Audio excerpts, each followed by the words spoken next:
Guillain बैरी syndrome कोई नई बीमारी नहीं है। नवंबर महीने से अब तक पिंपरी चिंचवड शहर में इस बीमारी के करीब 12 मामले सामने आ चुके हैं। ऐसा पिंपरी चिंचवड मनपा के मुख्य वैद्यकीय अधिकारी डॉक्टर लक्ष्मण गोफने ने बताया। इसमें 6 महिलाएं, 4 पुरुष और 2 बच्चे शामिल हैं। इनमें से 6 मरीज इस पर काबू पा चुके हैं और बाकी 6 मरीजों का इलाज चल रहा है। पुणे में वैसे तो एक ही इलाके में कई मरीज मिलने से डर का माहौल बन गया है, लेकिन पिंपरी चिंचवड में ये मरीज अलग अलग इलाकों में मिले हैं। साथ ही चूँकि इसमें किसी की मौत नहीं हुई है, इसलिए नागरिकों को घबराने की कोई जरूरत नहीं है। ऐसी अपील नगर निगम प्रशासन ने की है। मी डॉक्टर लक्ष्मण गोफने, आरोग्य वैद्यकीय अधिकारी, पिंपरी चिंचवड महानगरपालिका। जो गुइलेन बैरी सिंड्रोम जो नावाचा आजार आहे, हा खरं तर नवीन आजार नाही। ह्याच्या केसेस मागेही काही महिन्यामध्ये मध्ये ICM हॉस्पिटल किंवा इतर ठिकाणी ॲडमिट असतात।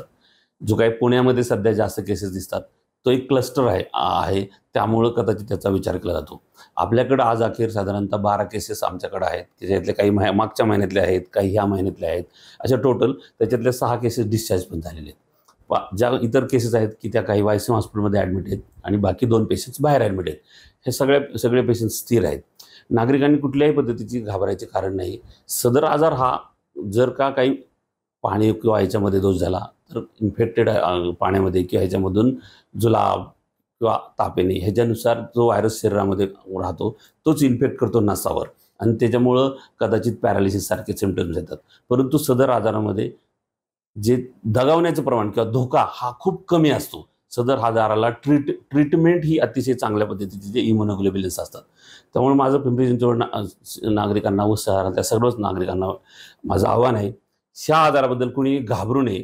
परंतु अशा पद्धतीचे काही आले मुंग्या यायला लागल्यात किंवा विकनेस आलेला आहे, पॅरालिसिस सारखं वाटायला लागले, त्वरित आपल्या रुग्णालयामध्ये, महानगरपालिकेच्या रुग्णालयामध्ये त्वरित ॲडमिट करावं किंवा इतरही प्रायव्हेट रुग्णालयामध्ये ॲडमिट करावं। Immunoglobulin he G treatment of choice आहे या आजारासाठी, ही आपल्या महानगरपालिकेमध्ये उपलब्ध आहे। तसेच असं सांगायचे की साधारणतः आपण होऊ नये म्हणजे इन्फेक्टेड म्हणजे जुलाब किंवा ह्याच्यामध्ये जे होतात की पाणी उकळून पिलं पाहिजे। तसंच अन्नपदार्थ जे उघड्यावरचे असतात किंवा वाद्य असतात ह्याच्यापासूनच शक्यता असते की आपल्याला जुलाब येणे। हा आजार काही डायरेक्ट होत नाही। हा आजार खरं तर ऑटो इम्युन डिसीज आहे, म्हणजे ह्या आजाराला स्पेसिफिक कारण नाही आहे। त्यामुळं व्हायरल डिसीजमध्ये बी होऊ शकतो आणि बॅक्टेरियल डिसीजमध्ये बी होऊ शकतो।